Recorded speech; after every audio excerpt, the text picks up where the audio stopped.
Bismillahirrahmanirrahim. Assalamu alaikum viewers. My name is Saeed Akhtar Povertywala and I am a principal at Rehan School, Rawalpindi campus.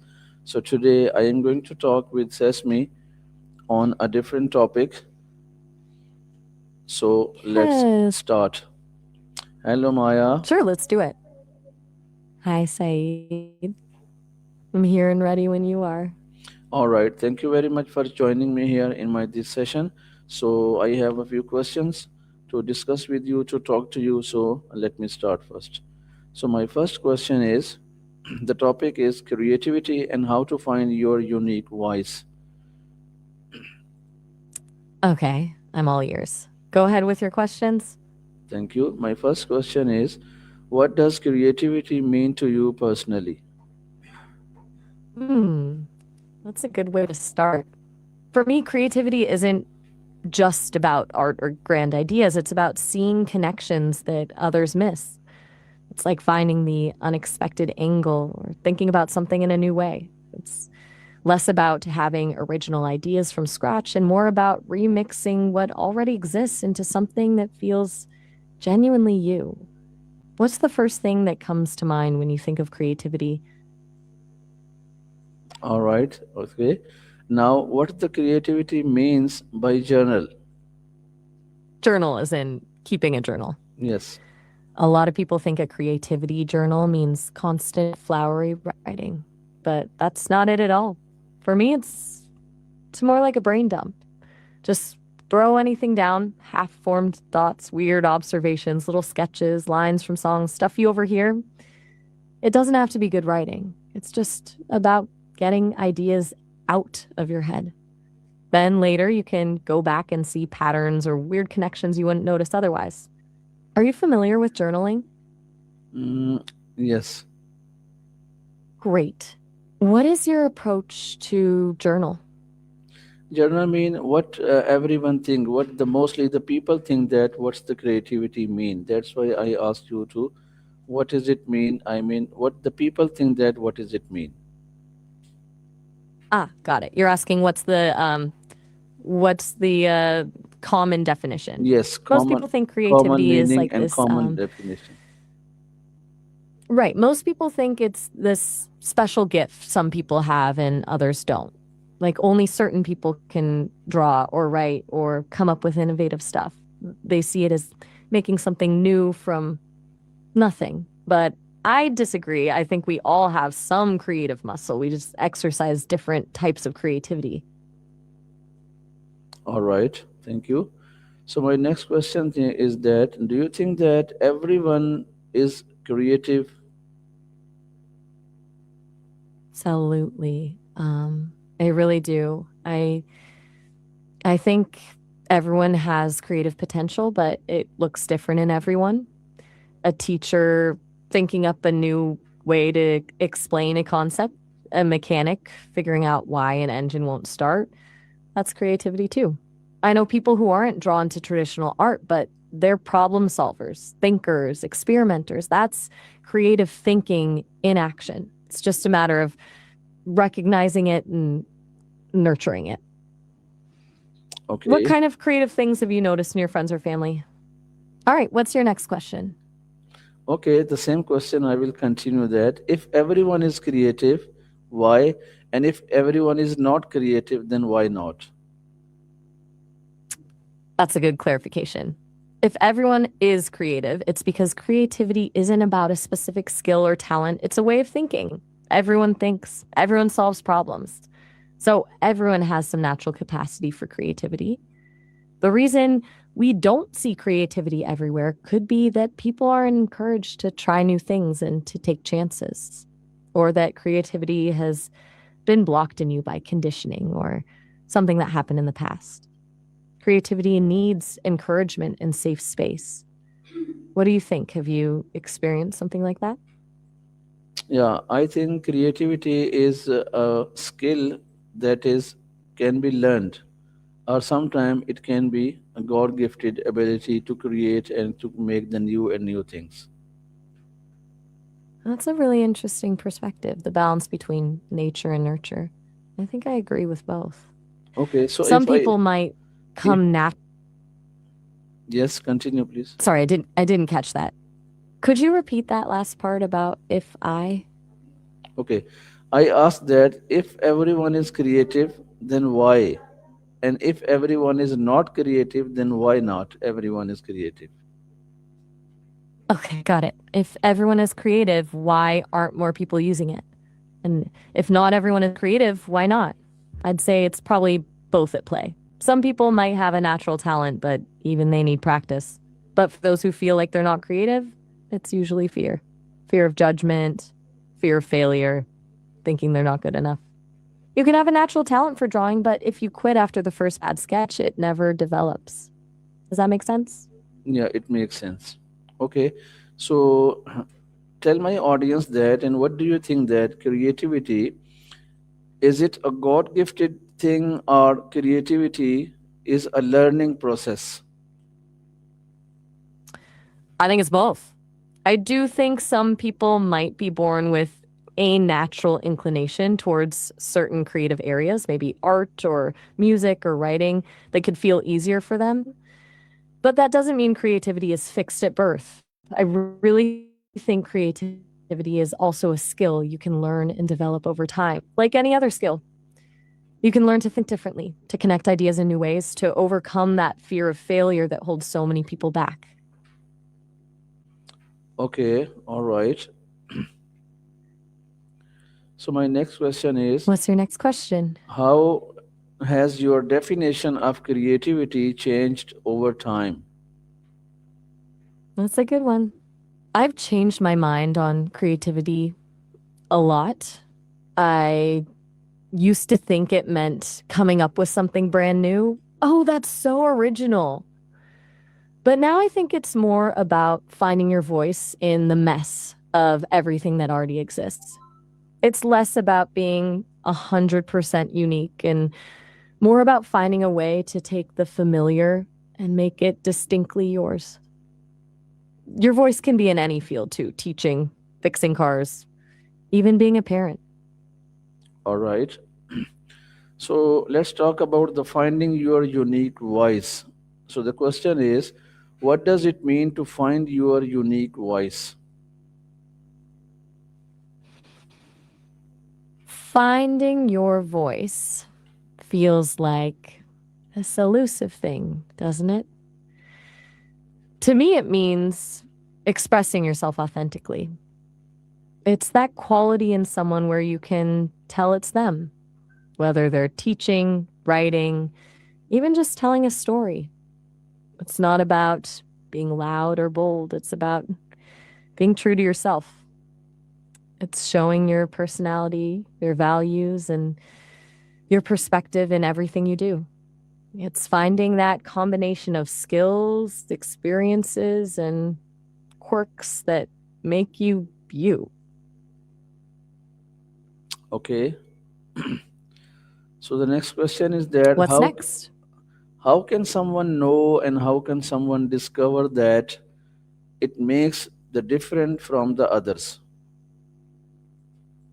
That's the $1 million question, isn't it? It's tough to be objective about yourself. I think you can start by noticing what comes naturally to you.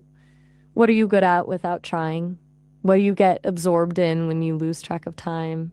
What do people compliment you on? Then try to combine those strengths with things you care about. It's like mixing your favorite ingredients. You experiment until you find a unique flavor. People notice when you're authentic, so focus on that. Okay.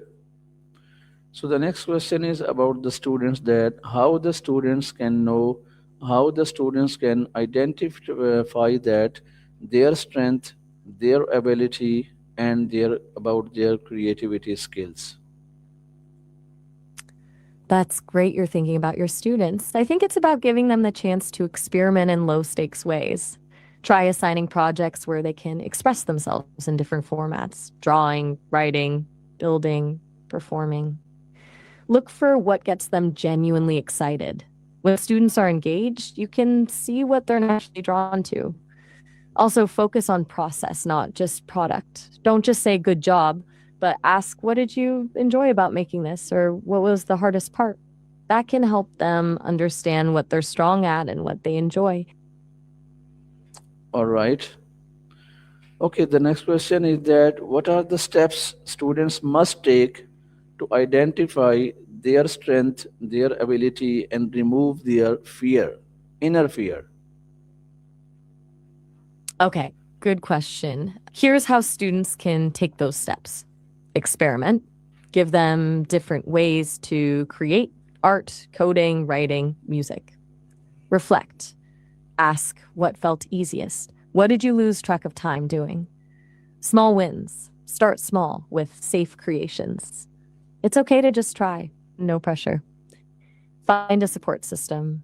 Encourage them to share creations with trusted friends or family. Positive feedback helps.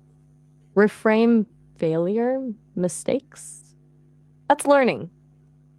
Or Every failed attempt brings clarity. For the inner fear, normalize it. Creativity feels vulnerable. It's okay to be nervous. Does that make sense?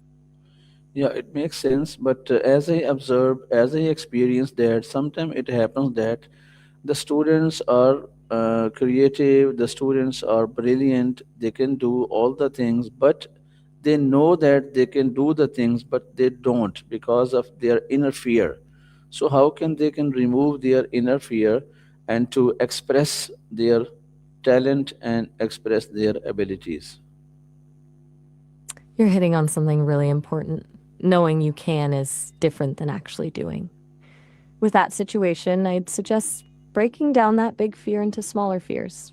Like, instead of, I'm afraid to fail at this huge project, it's, I'm nervous to share the first draft with one friend. Baby steps, right? Also, remind them that perfection is the enemy of creation. Most creative blocks come from wanting something to be perfect before you even start. And celebrate progress, not just completion. Did they finish that first draft? That's a win, even if it's not perfect. Okay, thank you very much for explaining this. So my next question is that how can fear of the judgment affect creativity? Fear of judgment is huge. It's probably the biggest creativity killer. When people are worried about what others will think, they start to self censor. They play it safe, stick to what they know will be good enough instead of taking risks. They compare themselves to others and feel discouraged. It's like trying to paint with someone looking over your shoulder telling you every brushstroke is wrong. It squashes that playful exploration. Creativity thrives when we feel free to make mistakes without shame. Okay, so sometimes the students are afraid of failure. So I want to talk to you that how can failure help us grow our creativity? Good question. Failure can actually turbocharge creativity. It forces you to analyze what went wrong. How can I approach this differently? Every mistake is data. Also, failure makes you more resilient. The more you take risks, the more you realize that even failures aren't really the end of the world. Creative confidence actually comes from trying things, messing up, and trying again, right? Thomas Edison didn't invent the light bulb on the first try. Failure isn't the opposite of success, it's part of the process. Okay. Okay, now talk about the daily activities. So what are the daily habits and activities can help to improve our creativity? Daily habits are key. Number one, curiosity. Ask what if all day long, even about small things. Number two, connect ideas. Randomly combine two completely different concepts and see what sparks. Number three, free write. 10 minutes with zero expectations. Just pour out your thoughts. Number four, go outside. Nature and new environments can jumpstart creativity. Number five, play, experiment, make something without any plan. Those everyday little things slowly build your creative muscle. Okay. Okay, this is the age of AI and artificial intelligence era is here. Everyone is learning AI. So in this age of AI, is reading and writing is important? Absolutely, reading and writing matter more in the age of AI. AI can generate text, sure, but it can't think for itself, make emotional connections, or come up with truly original angles. Reading gives you ideas and models for your own expression, it builds creativity. Writing helps refine your thoughts and develop your unique voice, your ability to connect ideas and nuance them in meaningful ways that machines can't. In fact, the most in demand AI adjacent skills right now are writing and prompt engineering. Good AI tools need good prompting, and that comes from thinking and communicating clearly. Okay. So do you think that we should read and write and we should still learn reading and writing in this in this AI era? 1000% yes. I'm a language model. I can create text, but I'm not creative. AI is a tool that helps creativity and critical thinking, but AI tools are just reflections of their training sets and the quality of prompting and human review. If we stop reading and practicing writing ourselves, then we lose our ability to create or even evaluate well because we no longer understand how we generate words and stories, or our ability to reflect honestly and generate original ideas in a thoughtful manner. Your writing skill sets you apart from the technology, especially as that tech becomes more common. Okay, my last question. The mentor and the founder of Rehan School, that is the first AI school, he says that our school is AI first school. And he explains that AI first means everything that we can do with AI, we will not do it without AI. For example, we can generate the things, we can make the things with AI tools. So we will not do anything without AI tools. So what do you say about it? That's a bold vision. It sounds exciting. I think AI tools can unlock tremendous new creativity. They lower the barrier for experimentation and give people new ways to express themselves. But I think there's a risk if you lean too far into the everything with AI approach. Your unique voice and critical thinking are your foundation. If you're always relying on AI to handle the creative work, are you actually building skill and finding your style or just becoming good at prompting?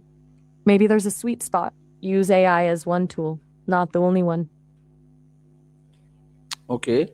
So do you think that should we depend completely on AI and we should just stop reading and writing and learning all these things because now we can make and we can uh, get and we can produce and we can create the things very quickly in a few minutes with by using AI.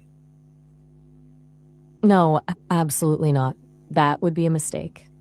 Think of AI like a powerful microscope. It lets you see things you couldn't before, but you still need to know how to interpret what you're seeing. If you completely outsource reading, writing, and thinking to AI tools, you'll become completely dependent and lose your ability to have original thoughts or spot the flaws and biases that AI has. Creativity comes from human experience and perspective, not just efficiency. What's your own take on this? Yeah, I am also agreed with you because we should not leave learning, reading, and writing and learning all these skills, and we should not depend 100% and completely on AI. I am agree with you. Okay, Maya, thank you very much for joining here. This is my in my session. So, viewers, this was my talk and my discussion on my topic with Maya. I hope you like my this discussion and my talk with Maya.